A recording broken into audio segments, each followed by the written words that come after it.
Hello, आप सभी कैसे हैं। आप सभी का मेरे यूट्यूब चैनल BHU एकेडमी में स्वागत है। आज हम लोग संविधान के टॉप 100 महत्वपूर्ण प्रश्नों को देखेंगे। ये सारे प्रश्न आने वाले आगामी एग्जाम SSC GD और UP पुलिस के लिए बेहद ही महत्वपूर्ण होने वाले हैं। तो चलिए आइए एक एक करके शुरू करते हैं। राष्ट्रपति भारत के महान्यायवादी की नियुक्ति संविधान के किस अनुच्छेद के अंतर्गत करते हैं? इसका राइट आंसर क्या है? तो ऑप्शन सी, अनुच्छेद 76 के अंतर्गत। राष्ट्रपति भारत के महान्यायवादी अटॉर्नी जनरल की नियुक्ति संविधान के किस अनुच्छेद के अंतर्गत करते हैं? तो अनुच्छेद 76 के अंतर्गत। चलिए नेक्स्ट क्वेश्चन पे चलते हैं। भारत का मुख्य विधि अधिकारी चीफ लॉ ऑफिसर कौन है? इसका राइट आंसर क्या है? तो option B, attorney general of India. Bharat का मुख्य विधि अधिकारी कौन होता है? तो अटॉर्नी जनरल ऑफ इंडिया। और प्रेजेंट में भारत के अटॉर्नी जनरल ऑफ इंडिया कौन है? तो आर वेंकट रमनी। आर वेंकट रमनी। और ये किस नंबर के अटॉर्नी जनरल ऑफ इंडिया हैं? तो ये 16th नंबर के भारत के अटॉर्नी जनरल ऑफ इंडिया हैं। चलिए नेक्स्ट क्वेश्चन पे चलते हैं। लोकसभा में अविश्वास प्रस्ताव लाने के लिए कितने सदस्यों की सहमति आवश्यक है? इसका राइट आंसर क्या है? तो ऑप्शन डी, 50 सदस्यों की। लोकसभा में अविश्वास प्रस्ताव लाने के लिए कम से कम 50 सदस्यों की आवश्यकता होती है। चलिए नेक्स्ट क्वेश्चन पे चलते हैं। संविधान के किस अनुच्छेद के अंतर्गत राष्ट्रीय पिछड़ी जाति आयोग का प्रावधान है? इसका राइट आंसर क्या है? तो ऑप्शन सी, अनुच्छेद 338B के अंतर्गत। संविधान के किस अनुच्छेद के अंतर्गत राष्ट्रीय पिछड़ी जाति आयोग का प्रावधान है? तो अनुच्छेद 338B के अंतर्गत। चलिए नेक्स्ट क्वेश्चन पे चलते हैं। प्रधानमंत्री अपने पद पर कब तक रह सकते हैं? इसका राइट आंसर क्या है? तो ऑप्शन बी, जब तक उन्हें संसद का समर्थन प्राप्त रहता है, यानी लोकसभा का समर्थन प्राप्त रहता है। प्रधानमंत्री अपने पद पर कब तक रह सकते हैं? जब तक उन्हें लोकसभा में समर्थन प्राप्त रहता है। चलिए नेक्स्ट क्वेश्चन पे चलते हैं। भारत का प्रधानमंत्री लोकसभा नियुक्त होने के लिए कम से कम कितनी आयु होनी चाहिए? इसका राइट आंसर क्या है? तो ऑप्शन ए, कम से कम 25 वर्ष। भारत का प्रधानमंत्री लोकसभा नियुक्त होने के लिए कम से कम कितनी आयु होनी चाहिए? तो 25 वर्ष होनी चाहिए। और राष्ट्रपति बनने के लिए कितनी उम्र होनी चाहिए? आप लोग ये कमेंट में करके बताएंगे। चलिए नेक्स्ट क्वेश्चन पे चलते हैं। लोकसभा को उसके सामान्य कार्यकाल पूरा होने से पहले कैसे भंग किया जा सकता है? इसका राइट आंसर क्या है? तो ऑप्शन सी, प्रधानमंत्री के परामर्श पर राष्ट्रपति द्वारा। लोकसभा को उसके सामान्य कार्यकाल पूरा होने से पहले कैसे भंग किया जा सकता है? तो प्रधानमंत्री अगर सलाह राष्ट्रपति को देता है तो राष्ट्रपति भंग कर सकता है। चलिए नेक्स्ट क्वेश्चन पे चलते हैं। संसद में मनोनीत सदस्यों की संख्या अधिक से अधिक कितनी हो सकती है? इसका राइट आंसर क्या है? तो ऑप्शन बी, 12। संसद में मनोनीत सदस्यों की संख्या अधिक से अधिक 12 हो सकती है। चलिए नेक्स्ट क्वेश्चन पे चलते हैं। यदि लोकसभा का अध्यक्ष तथा उपाध्यक्ष दोनों ही उपलब्ध न हो तो लोकसभा की अध्यक्षता कौन करता है? इसका राइट आंसर क्या है? तो ऑप्शन डी, लोकसभा अध्यक्ष द्वारा घोषित सूची का सदस्य। यदि लोकसभा का अध्यक्ष तथा उपाध्यक्ष दोनों ही उपलब्ध न हो तो लोकसभा की अध्यक्षता कौन करता है? तो लोकसभा अध्यक्ष द्वारा घोषित सूची का सदस्य करता है। चलिए नेक्स्ट क्वेश्चन पे चलते हैं। नए राज्य बनाने संबंधी बिल को पेश करने से पूर्व किसकी अनुशंसा आवश्यक होती है? इसका राइट आंसर क्या है? तो ऑप्शन बी, नए राज्य बनाने संबंधी बिल को पेश करने से पूर्व राष्ट्रपति से परामर्श आवश्यक होती है, मैंडेटरी होती है। चलिए नेक्स्ट क्वेश्चन पे चलते हैं। दिल्ली विश्वविद्यालय का पदेन कुलाधिपति कौन होते हैं? इसका राइट आंसर क्या है? तो ऑप्शन बी, उपराष्ट्रपति होते हैं। दिल्ली विश्वविद्यालय का पदेन कुलाधिपति कौन होते हैं? तो भारत के उपराष्ट्रपति होते हैं। चलिए नेक्स्ट क्वेश्चन पे चलते हैं। राज्य के नीति निर्देशक सिद्धांतों को किसने वेरिटेबल डस्टबिन ऑफ सेंटिमेंट्स, वास्तव में भावुकता का कूड़ेदान कहा था? इसका राइट आंसर क्या है? तो ऑप्शन डी, टी कृष्णामाचारी ने। राज्य के नीति निर्देशक सिद्धांतों को किसने वेरिटेबल डस्टबिन ऑफ सेंटिमेंट्स, वास्तव में भावुकता का कूड़ेदान कहा था? तो टी कृष्णामाचारी ने कहा था। और राज्य के नीति निर्देशक सिद्धांत को किस देश से लिया गया है? तो आयरलैंड के संविधान से लिया गया है। चलिए नेक्स्ट क्वेश्चन पे चलते हैं। मनरेगा कार्यक्रम भारतीय संविधान के किस अनुच्छेद को लागू करने हेतु लाया गया है? इसका राइट आंसर क्या है? तो ऑप्शन सी अनुच्छेद 43 को। मनरेगा कार्यक्रम भारतीय संविधान के किस अनुच्छेद को लागू करने हेतु लाया गया है? तो अनुच्छेद 43 को लागू करने हेतु। चलिए नेक्स्ट क्वेश्चन पे चलते हैं। राष्ट्रपति के विरुद्ध महाभियोग इम्पीचमेंट का प्रस्ताव कौन ला सकता है? इसका राइट आंसर क्या है? तो ऑप्शन ए संसद का कोई भी सदन। राष्ट्रपति के विरुद्ध महाभियोग का प्रस्ताव कौन ला सकता है? तो संसद का कोई भी सदन, यानी कि महाभियोग राज्यसभा में लाया जा सकता है या लोकसभा में भी लाया जा सकता है, कहीं भी लाया जा सकता है। चलिए नेक्स्ट क्वेश्चन पे चलते हैं। भारत के किस राज्य में समान नागरिक संहिता लागू है? इसका राइट आंसर क्या है? तो ऑप्शन बी गोवा में। भारत के किस राज्य में समान नागरिक संहिता लागू है? तो गोवा में लागू है। चलिए नेक्स्ट क्वेश्चन पे चलते हैं। भारत के राष्ट्रगान के रचयिता कौन है? इसका राइट आंसर क्या है? तो ऑप्शन डी रविंद्रनाथ टैगोर। भारत के राष्ट्रगान के रचयिता कौन है? तो रविंद्रनाथ टैगोर हैं। चलिए नेक्स्ट क्वेश्चन पे चलते हैं। भारतीय संविधान के मौलिक कर्तव्य किस देश के संविधान से लिए गए हैं? इसका राइट आंसर क्या है? तो ऑप्शन ए सोवियत संघ यूएसएसआर से लिया गए हैं। भारतीय संविधान के मौलिक कर्तव्य किस देश के संविधान से लिए गए हैं? तो सोवियत संघ से। और मौलिक कर्तव्य किस आर्टिकल में मेंशन है? तो आपके आर्टिकल 51A में, आर्टिकल 51A में मेंशन है आपका मौलिक कर्तव्य, फंडामेंटल ड्यूटीज। चलिए नेक्स्ट क्वेश्चन पे चलते हैं। भारत का सर्वोच्च कानून किसे माना जाता है? इसका राइट आंसर क्या है? तो ऑप्शन सी भारतीय संविधान को। भारत का सर्वोच्च कानून किसे माना जाता है? तो भारतीय संविधान को, कॉन्स्टिट्यूशन को। चलिए नेक्स्ट क्वेश्चन पे चलते हैं। भारत के मुख्य निर्वाचन आयुक्त को उनके पद से कौन हटा सकता है? इसका राइट आंसर क्या है? तो ऑप्शन सी संसद के दोनों सदन।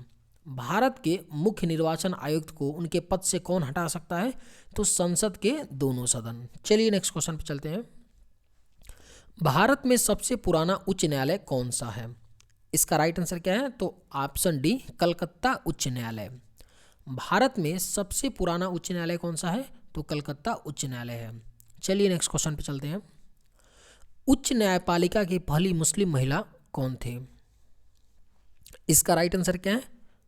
तो ऑप्शन ए एम फतिमा बीबी। उच्च न्यायपालिका की पहली महिला मुस्लिम न्यायाधीश कौन थी? तो एम फतिमा बीबी थी। उच्च न्यायपालिका की पहली मुस्लिम महिला न्यायाधीश कौन थी? तो एम फतिमा बीबी थी, जिनका हाल ही में अभी निधन हो गया है। चलिए नेक्स्ट क्वेश्चन पे चलते हैं। लोकसभा सीटों की संख्या 1973 ईस्वी में 525 से बढ़ाकर कितनी की गई थी?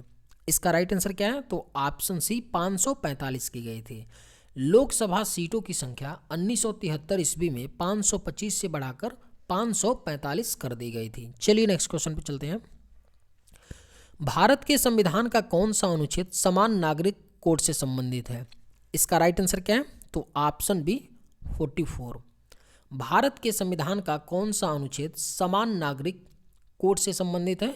तो आर्टिकल 44। चलिए नेक्स्ट क्वेश्चन पे चलते हैं। भारत के सर्वोच्च न्यायालय की स्थापना कब की गई थी? इसका राइट आंसर क्या है? तो ऑप्शन बी 28 जनवरी 1950 ईस्वी को। भारत के सर्वोच्च न्यायालय की स्थापना 28 जनवरी 1950 को की गई थी। चलिए नेक्स्ट क्वेश्चन पे चलते हैं। किस संविधान संशोधन द्वारा उड़ीसा का नाम बदलकर ओडिशा करने का और उड़िया भाषा का नाम ओडिया करने का प्रावधान किया गया है? इसका राइट आंसर क्या है? तो ऑप्शन डी संविधान के 96वें संशोधन 2011 में। किस संविधान संशोधन द्वारा उड़ीसा का नाम बदलकर ओडिशा करने का और उड़िया भाषा का नाम बदलकर ओडिया करने का प्रावधान किया गया है? संविधान के 96वें संविधान संशोधन 2011 में। चलिए नेक्स्ट क्वेश्चन पे चलते हैं। लोकसभा के दूसरे अध्यक्ष कौन थे?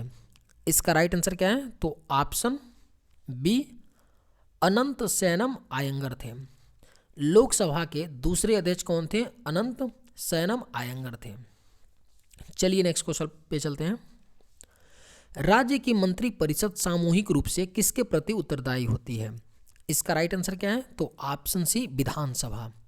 राज्य की मंत्रिपरिषद सामूहिक रूप से विधानसभा के प्रति उत्तरदायी होती है। चलिए नेक्स्ट क्वेश्चन पे चलते हैं। जनगण मन को राष्ट्रगान के रूप में कब स्वीकृत किया गया था? इसका राइट आंसर क्या है? तो ऑप्शन डी 24 जनवरी 1950 को। जनगण मन को राष्ट्रगान के रूप में कब स्वीकृति किया गया था? तो 24 जनवरी 1950 को। चलिए नेक्स्ट क्वेश्चन पे चलते हैं। भारत का कौन सा प्रधानमंत्री लोकसभा का सदस्य नहीं रहे हैं? इसका राइट आंसर क्या है? तो option C doctor Manmohan Singh. Bharat के कौन प्रधानमंत्री लोकसभा के सदस्य नहीं रहे हैं? डॉक्टर मनमोहन सिंह। यानी ये राज्यसभा के सदस्य रहे हैं, क्योंकि किसी भी सदन का सदस्य होना मैंडेटरी होता है, या लोकसभा का या राज्यसभा का। चलिए नेक्स्ट क्वेश्चन पे चलते हैं। मंत्रिपरिषद सामूहिक रूप से किसके प्रति जवाबदेह होती है? इसका राइट आंसर क्या है? तो ऑप्शन बी लोकसभा। मंत्रिपरिषद सामूहिक रूप से लोकसभा के प्रति उत्तरदायी होती है। चलिए नेक्स्ट क्वेश्चन पे चलते हैं। सरकारिया आयोग किससे संबंधित है? इसका राइट आंसर क्या है? तो ऑप्शन डी राज्य व केंद्र संबंध से। सरकारिया आयोग राज्य व केंद्र संबंध से संबंधित है। चलिए नेक्स्ट क्वेश्चन पे चलते हैं। किस संविधान संशोधन द्वारा पंचायती राज व्यवस्था को लागू किया गया? इसका राइट आंसर क्या है? तो ऑप्शन डी 73वां संविधान संशोधन अधिनियम 1992 में। किस संविधान संशोधन द्वारा पंचायती राज व्यवस्था को लागू किया गया था? तो 73वां संविधान संशोधन अधिनियम 1992 द्वारा। चलिए नेक्स्ट क्वेश्चन पे चलते हैं। दल बदल कानून को किस वर्ष लागू किया गया? इसका राइट आंसर क्या है? तो ऑप्शन बी 1985 ईस्वी में। दल बदल कानून को किस वर्ष लागू किया गया? 1985 ईस्वी में। और दल बदल से रिलेटेड बातें किस शेड्यूल में मेंशन किया गया है? तो अनुसूची आपकी 10वीं में मेंशन किया गया है दल बदल कानून से रिलेटेड बातें। चलिए नेक्स्ट क्वेश्चन पे चलते हैं। हाई कोर्ट के मुख्य व अन्य न्यायाधीश की नियुक्ति कौन करता है? इसका राइट आंसर क्या है? तो ऑप्शन ए भारत के राष्ट्रपति करते हैं। हाई कोर्ट के मुख्य व अन्य न्यायाधीश की नियुक्ति भारत के राष्ट्रपति करते हैं। चलिए नेक्स्ट क्वेश्चन पे चलते हैं। स्वतंत्र भारत के पहले विदेश मंत्री कौन थे? इसका राइट आंसर क्या है? तो ऑप्शन डी जवाहरलाल नेहरू थे। स्वतंत्र भारत के पहले विदेश मंत्री कौन थे? तो पंडित जवाहरलाल नेहरू थे। चलिए नेक्स्ट क्वेश्चन पे चलते हैं। राज्यसभा के द्विवार्षिक चुनावों की अधिघोषणा कौन जारी करता है? इसका राइट आंसर क्या है? तो ऑप्शन बी भारत निर्वाचन आयोग करता है। राज्यसभा के द्विवार्षिक चुनावों की घोषणा कौन जारी करता है? तो भारत का निर्वाचन आयोग करता है। चलिए नेक्स्ट क्वेश्चन पे चलते हैं। किस अनुच्छेद के अंतर्गत राष्ट्रपति का निर्वाचन होता है? इसका राइट आंसर क्या है? तो ऑप्शन ए अनुच्छेद 51। किस अनुच्छेद के अंतर्गत राष्ट्रपति का निर्वाचन होता है? तो अनुच्छेद 51 के अंतर्गत। चलिए नेक्स्ट क्वेश्चन पे चलते हैं। भारत के संविधान में अवशिष्ट शक्तियां किसमें निहित हैं? इसका राइट आंसर क्या है? तो ऑप्शन ए संसद में। भारत के संविधान में अवशिष्ट शक्तियां संसद में निहित हैं। चलिए नेक्स्ट क्वेश्चन पे चलते हैं। किस एक्ट के तहत भारत सचिव की स्थापना हुई थी? इसका राइट आंसर क्या है? तो ऑप्शन डी भारतीय परिषद अधिनियम 1858 में। किस एक्ट के तहत भारत सचिव की स्थापना हुई थी? तो भारतीय परिषद अधिनियम 1858 के एक्ट द्वारा। चलिए नेक्स्ट क्वेश्चन पे चलते हैं। लोक लेखा समिति में राज्यसभा के कितने सदस्य होते हैं? इसका राइट आंसर क्या है? तो ऑप्शन सी 7 सदस्य होते हैं। लोक लेखा समिति में राज्यसभा के 7 सदस्य होते हैं। चलिए नेक्स्ट क्वेश्चन पे चलते हैं। किस संविधान संशोधन के तहत सिक्किम को भारत का 22वां राज्य घोषित किया गया? इसका राइट आंसर क्या है? तो ऑप्शन है 36वां 1975 ईस्वी। किस संविधान संशोधन के तहत सिक्किम को भारत का 22वां राज्य घोषित किया गया? 36वां संविधान संशोधन 1975 ईस्वी के द्वारा। चलिए नेक्स्ट क्वेश्चन पे चलते हैं। राज्य के नीति निर्देशक तत्वों का वर्णन संविधान के किस भाग में निहित है? इसका राइट आंसर क्या है? तो ऑप्शन आप लोग सभी जानते होंगे, सी भाग 4 में। राज्य के नीति निदेशक तत्वों का वर्णन संविधान के किस भाग में निहित है? तो भाग 4 में निहित है। चलिए नेक्स्ट क्वेश्चन पे चलते हैं। भारतीय संविधान में प्रदत्त मूल अधिकारों को निलंबित करने वाली सत्ता है। इसका राइट आंसर क्या है? तो ऑप्शन है राष्ट्रपति। भारतीय संविधान में प्रदत्त फंडामेंटल राइट को निलंबित करने वाली सत्ता है राष्ट्रपति। चलिए नेक्स्ट क्वेश्चन पे चलते हैं। किस अधिनियम के तहत बंगाल के गवर्नर जनरल को भारत का गवर्नर जनरल कहा जाने लगा? इसका राइट आंसर क्या है? तो ऑप्शन सी 1833 ईस्वी का चार्टर अधिनियम। किस अधिनियम के तहत बंगाल के गवर्नर जनरल को भारत का गवर्नर जनरल कहा जाने लगा? 1833 ईस्वी का चार्टर अधिनियम के द्वारा। चलिए नेक्स्ट क्वेश्चन पे चलते हैं। संविधान सभा द्वारा उद्देश्य प्रस्ताव कब स्वीकार किया गया? इसका राइट आंसर क्या है? तो ऑप्शन बी 22 जनवरी 1947 ईस्वी को। संविधान सभा द्वारा उद्देश्य प्रस्ताव 22 जनवरी 1947 को स्वीकार किया गया। चलिए नेक्स्ट क्वेश्चन पे चलते हैं। संविधान सभा को भारतीय संसद में कब परिवर्तित किया गया था? इसका राइट आंसर क्या है? तो ऑप्शन ए 24 जनवरी 1950 ईस्वी को।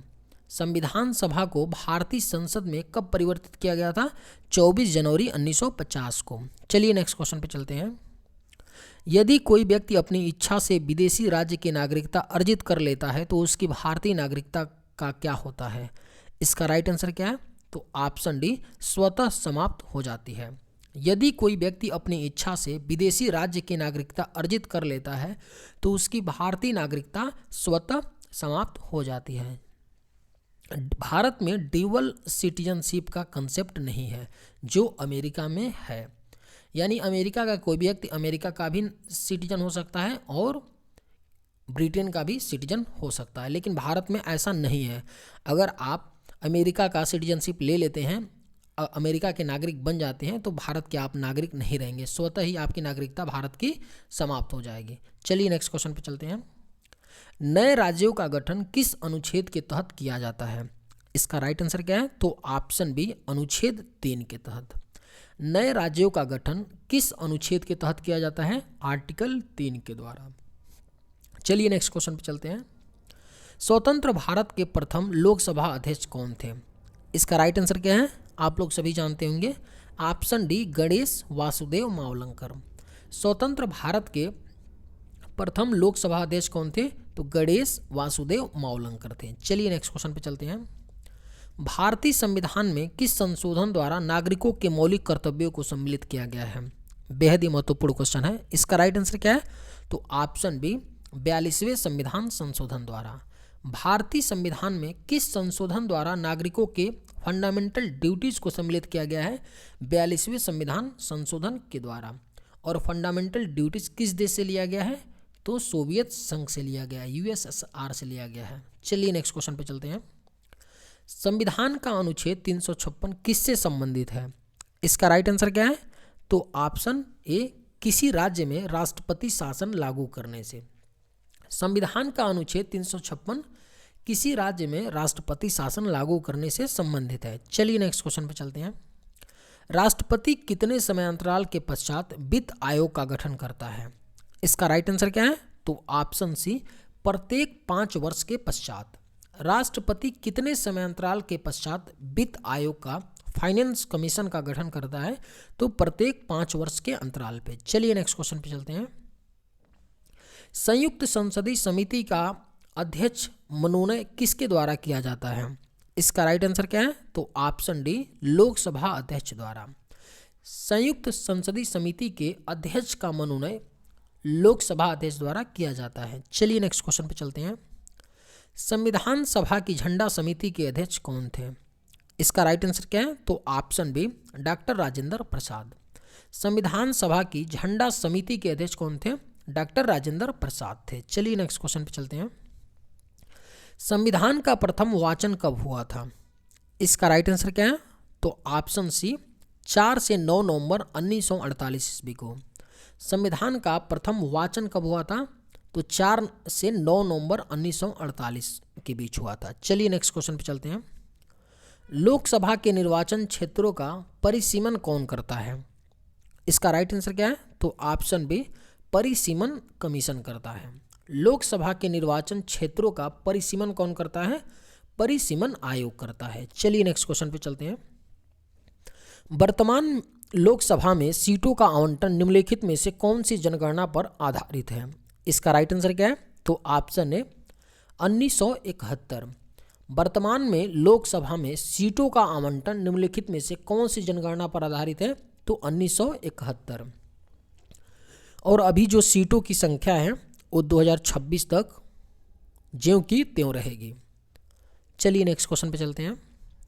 प्रोटेम स्पीकर की नियुक्ति कौन करता है? इसका राइट आंसर क्या है? तो ऑप्शन डी, राष्ट्रपति करते हैं। प्रोटेम स्पीकर की नियुक्ति भारत के राष्ट्रपति करते हैं। चलिए नेक्स्ट क्वेश्चन पे चलते हैं। लोकसभा का पुराना नाम क्या था? इसका राइट आंसर क्या है?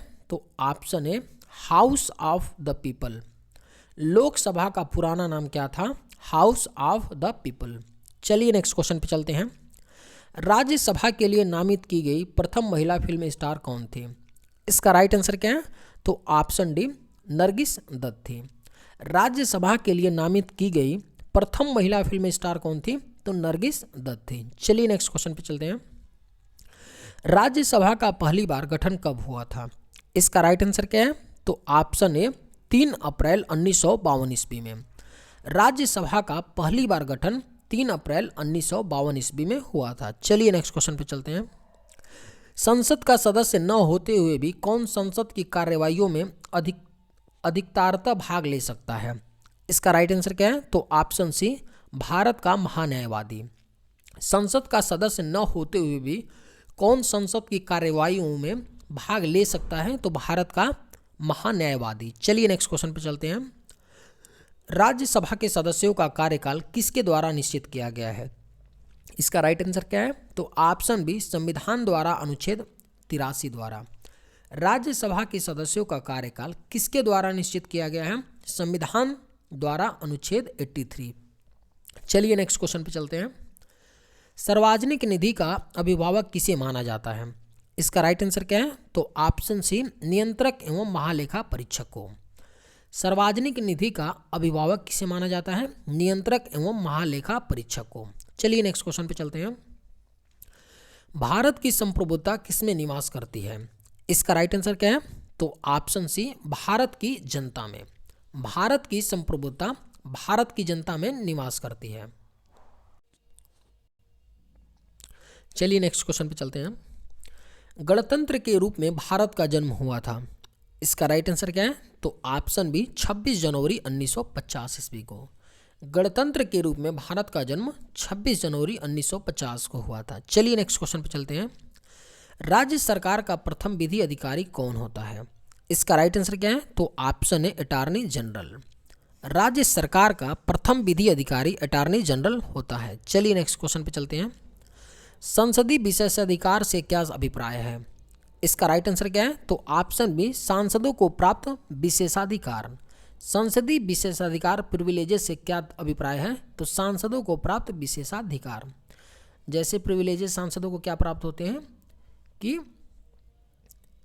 अगर किसी सांसद को मान लीजिए गिरफ्तार करना है तो अगर लोकसभा के किसी सांसद को गिरफ्तार करना है तो सबसे पहले लोकसभा अध्यक्ष से परमिशन लेना पड़ता है पुलिस को, तब जा कर के उस सांसद को गिरफ्तार कर सकती है अगर लोकसभा अध्यक्ष परमिशन देता है तब, अन्यथा नहीं। इस तरह के सारे प्रिविलेजेस उनको प्राप्त होते हैं। चलिए नेक्स्ट क्वेश्चन पे चलते हैं। भारत में पहली बार कब राष्ट्रीय आपातकाल घोषित किया गया? इसका राइट आंसर क्या है? तो ऑप्शन डी, 1962 ईस्वी में। भारत में पहली बार कब राष्ट्रीय आपातकाल घोषित किया गया था? 1962 ईस्वी में। चलिए नेक्स्ट क्वेश्चन पे चलते हैं।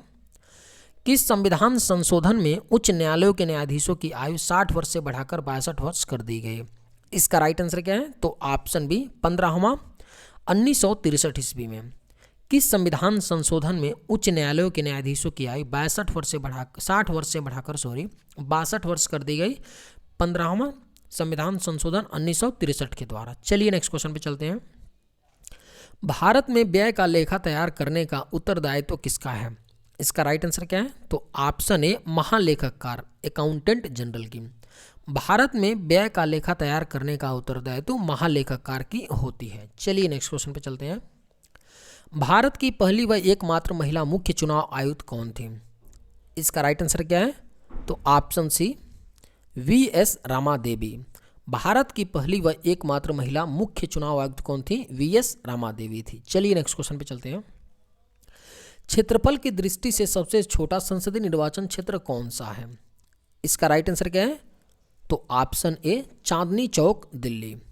क्षेत्रफल की दृष्टि से सबसे छोटा संसदीय निर्वाचन क्षेत्र कौन सा है? तो चांदनी चौक दिल्ली का है। चलिए नेक्स्ट क्वेश्चन पे चलते हैं। पुदुचेरी का उच्च न्यायालय कहाँ है? इसका राइट आंसर क्या है? तो ऑप्शन बी मद्रास। पुदुचेरी का उच्च न्यायालय कहाँ है? तो मद्रास है। चलिए नेक्स्ट क्वेश्चन पे चलते हैं। भारत के किन दो राज्यों के लिए एक ही उच्च न्यायालय है? इसका राइट आंसर क्या है? तो ऑप्शन ए हरियाणा व पंजाब के लिए। भारत के किन दो राज्यों के लिए एक ही उच्च न्यायालय है? तो हरियाणा व पंजाब के लिए। चलिए नेक्स्ट क्वेश्चन पे चलते हैं। राज्यपाल सोने के पिंजरे में निवास करने वाली चिड़िया के समान है, ये शब्द किसके हैं? इसका राइट आंसर क्या है? तो ऑप्शन डी सरोजनी नायडू के। राज्यपाल सोने के पिंजरे में निवास करने वाली चिड़िया के समान है, ये शब्द किसके हैं? सरोजनी नायडू के। चलिए नेक्स्ट क्वेश्चन पे चलते हैं। किस राज्य केंद्र शासित की विधानसभा में सदस्यों की संख्या सबसे कम है? इसका राइट आंसर क्या है? तो ऑप्शन बी पुदुचेरी। किस राज्य केंद्र शासित की विधानसभा में सदस्यों की संख्या सबसे कम है? तो पुदुचेरी में। और सबसे ज़्यादा किस स्टेट के? तो यूपी उत्तर प्रदेश। चलिए नेक्स्ट क्वेश्चन पे चलते हैं। संघ लोक सेवा आयोग की स्थापना भारत के संविधान के किस अनुच्छेद के अंतर्गत की गई? इसका राइट आंसर क्या है? तो ऑप्शन सी अनुच्छेद 315 के अंतर्गत। संघ लोक सेवा आयोग यूपीएससी की स्थापना भारत के संविधान के अनुच्छेद 315 के अंतर्गत की गई। चलिए नेक्स्ट क्वेश्चन पे चलते हैं। संविधान के किस अनुच्छेद में अनुसूचित जाति अनुसूचित जनजाति हेतु सेवाओं में आरक्षण का प्रावधान किया गया है? इसका राइट आंसर क्या है? तो ऑप्शन ए अनुच्छेद 335 में। संविधान के किस अनुच्छेद में अनुसूचित जाति अनुसूचित जनजातियों हेतु सेवाओं में रिजर्वेशन का प्रावधान है? तो अनुच्छेद 335। चलिए नेक्स्ट क्वेश्चन पे चलते हैं। राष्ट्रीय मानवाधिकार आयोग के अध्यक्ष किस आयु से अधिक होने पर नहीं बने रह सकते हैं? इसका राइट आंसर क्या है? तो ऑप्शन सी 70 वर्ष। राष्ट्रीय मानवाधिकार आयोग के अध्यक्ष किस आयु से अधिक होने पर वो अपने पद पे नहीं रह सकते हैं? 70 वर्ष। चलिए नेक्स्ट क्वेश्चन पे चलते हैं। वह रीट जो भारत में उच्च न्यायालय अथवा सर्वोच्च न्यायालय द्वारा किसी व्यक्ति अथवा व्यक्ति समुदाय को आदेश देती है कि वह अपना कर्तव्य पालन करे, कहलाती है? इसका राइट आंसर क्या है? तो ऑप्शन डी परमादेश रीट। वह रीट जो भारत में उच्च न्यायालय अथवा सर्वोच्च न्यायालय द्वारा किसी व्यक्ति अथवा व्यक्ति समुदाय को आदेश देती है कि वह अपना कर्तव्य का पालन करे, परमादेश रीट। चलिए नेक्स्ट क्वेश्चन पे चलते हैं। लोकसभा अध्यक्ष को अपना त्यागपत्र किसको संबोधित करना होता है? इसका राइट आंसर क्या है? तो ऑप्शन बी लोकसभा के उपाध्यक्ष को। लोकसभा अध्यक्ष को अपना त्यागपत्र लोकसभा के उपाध्यक्ष को संबोधित करना होता है। और लोकसभा के उपाध्यक्ष को अपना त्यागपत्र किसे? तो लोकसभा अध्यक्ष को संबोधित करना होता है। चलिए नेक्स्ट क्वेश्चन पे चलते हैं। निर्वाचन आयोग में वर्तमान में कुल कितने आयुक्त हैं? इसका राइट आंसर क्या है? तो ऑप्शन बी 3। निर्वाचन आयोग में वर्तमान में कुल कितने आयुक्त हैं? तो 3 हैं। चलिए नेक्स्ट क्वेश्चन पे चलते हैं। भारतीय संविधान का कौन सा अनुच्छेद प्रेस की स्वतंत्रता से संबंधित है? इसका राइट आंसर क्या है? तो ऑप्शन बी अनुच्छेद 19A। भारतीय संविधान का कौन सा अनुच्छेद फ्रीडम ऑफ प्रेस से संबंधित है? तो आर्टिकल 19A। चलिए नेक्स्ट क्वेश्चन पे चलते हैं। किस संविधान संशोधन में लोकसभा के कार्यकाल को 6 वर्ष से घटाकर पुनः 5 वर्ष कर दिया गया था? इसका राइट आंसर क्या है? तो ऑप्शन डी 44वें संविधान संशोधन अधिनियम में। किस संविधान संशोधन में लोकसभा के कार्यकाल को 6 वर्ष से घटाकर 5 वर्ष कर दिया गया? 44वें संविधान संशोधन अधिनियम में। चलिए नेक्स्ट क्वेश्चन पर चलते हैं। 1947 ईस्वी में भारतीयों को सार्वभौम सत्ता सौंपने की योजना किस नाम से जानी जाती है? इसका राइट आंसर क्या है? तो ऑप्शन ए माउंटबेटन योजना के नाम से। 1947 ईस्वी में भारतीयों को सार्वभौम सत्ता सौंपने की योजना माउंटबेटन योजना के नाम से जानी जाती है। चलिए नेक्स्ट क्वेश्चन पे चलते हैं। किस सदन का अध्यक्ष सभापति उसका सदस्य नहीं होता है? इसका राइट आंसर क्या है? तो ऑप्शन सी राज्यसभा का। किस सदन का अध्यक्ष सभापति उसका सदस्य नहीं होता है? तो राज्यसभा का। जो राज्यसभा का अध्यक्ष होता है वो कौन होता है? वाइस प्रेसिडेंट होता है भारत का। चलिए नेक्स्ट क्वेश्चन पे चलते हैं। भारत का मुख्य निर्वाचन आयुक्त अपना पद कितने वर्ष के लिए धारण करता है? इसका राइट आंसर क्या है? तो ऑप्शन सी 6 वर्ष के लिए या 65 वर्ष की आयु। भारत का मुख्य निर्वाचन आयुक्त अपना पद कितने वर्ष के लिए धारण करता है? तो 6 वर्ष के लिए या 65 वर्ष की आयु। चलिए नेक्स्ट क्वेश्चन पे चलते हैं। भारत के प्रथम मुख्य न्यायाधीश कौन थे? इसका राइट आंसर क्या है? तो ऑप्शन बी हीरालाल जे कानिया। भारत के प्रथम ये मुख्य न्यायाधीश थे हीरालाल जे कानिया। चलिए नेक्स्ट क्वेश्चन पे चलते हैं। राष्ट्रपति के त्याग पत्र की सूचना उपराष्ट्रपति किसको देता है? इसका राइट आंसर क्या है? तो ऑप्शन सी लोकसभा अध्यक्ष को। राष्ट्रपति के त्याग पत्र की सूचना उपराष्ट्रपति लोकसभा अध्यक्ष को देता है। चलिए नेक्स्ट क्वेश्चन पे चलते हैं। लोकतांत्रिक विकेंद्रीकरण की योजना करने वाली समिति का क्या नाम है? इसका राइट आंसर क्या है? तो ऑप्शन सी बलवंत राय मेहता समिति। लोकतांत्रिक विकेंद्रीकरण की योजना करने वाली समिति का नाम क्या है? तो बलवंत राय मेहता समिति। चलिए नेक्स्ट क्वेश्चन पे चलते हैं। संविधान में कितने मूल कर्तव्यों का उल्लेख किया गया है? इसका राइट आंसर क्या है? तो ऑप्शन डी 11। संविधान में कितने मूल कर्तव्यों का उल्लेख किया गया है? तो 11 मूल कर्तव्यों का उल्लेख किया गया है। चलिए नेक्स्ट क्वेश्चन पे चलते हैं। राष्ट्रीय आपातकाल की घोषणा का अनुमोदन संसद द्वारा कितनी अवधि के अंदर होना अनिवार्य है? इसका राइट आंसर क्या है? तो ऑप्शन बी 1 माह के अंदर। राष्ट्रीय आपातकाल की घोषणा का अनुमोदन संसद द्वारा 1 माह के अंदर होना मैंडेटरी होता है। चलिए नेक्स्ट क्वेश्चन पे चलते हैं। भारत में राजनीतिक दलों को कौन मान्यता देता है? इसका राइट आंसर क्या है? तो ऑप्शन डी निर्वाचन आयोग। भारत में राजनीतिक दलों को मान्यता इलेक्शन कमीशन देता है। चलिए नेक्स्ट क्वेश्चन पे चलते हैं। उपराष्ट्रपति किस संस्था का पदेन सभापति होता है? इसका राइट आंसर क्या है? तो ऑप्शन ए राज्यसभा का। उपराष्ट्रपति किस संस्था का पदेन सभापति होता है? राज्यसभा का। चलिए नेक्स्ट क्वेश्चन पे चलते हैं। किसकी अनुमति के बिना राज्य की विधानसभा में कोई धन विधेयक पेश नहीं किया जा सकता? इसका राइट आंसर क्या है? तो ऑप्शन डी राज्यपाल की अनुमति के बिना। किसकी अनुमति के बिना राज्य की विधानसभा में कोई धन विधेयक पेश नहीं किया जा सकता है? तो राज्यपाल की अनुमति के बिना। चलिए नेक्स्ट क्वेश्चन पर चलते हैं। भारतीय संसद के अधिवेशन का समापन किससे होता है? इसका राइट आंसर क्या है? तो ऑप्शन ए वंदे मातरम से। भारतीय संसद के अधिवेशन का समापन वंदे मातरम से होता है। चलिए नेक्स्ट क्वेश्चन पे चलते हैं। संसद के दोनों सदन द्वारा पारित बिल किसके पास भेजा जाता है? इसका राइट आंसर क्या है? तो ऑप्शन डी राष्ट्रपति। संसद के दोनों सदन द्वारा पारित बिल किसके पास भेजा जाता है? राष्ट्रपति के पास। चलिए नेक्स्ट क्वेश्चन पे चलते हैं। किस चुनाव में महिलाओं को आरक्षण दिया जाता है? इसका राइट आंसर क्या है? तो ऑप्शन सी पंचायत चुनाव में। किस चुनाव में महिलाओं को आरक्षण दिया जाता है? तो पंचायत चुनाव में दिया जाता है। चलिए आज के वीडियो में बस इतना ही। मिलते हैं नेक्स्ट वीडियो में। थैंक्स।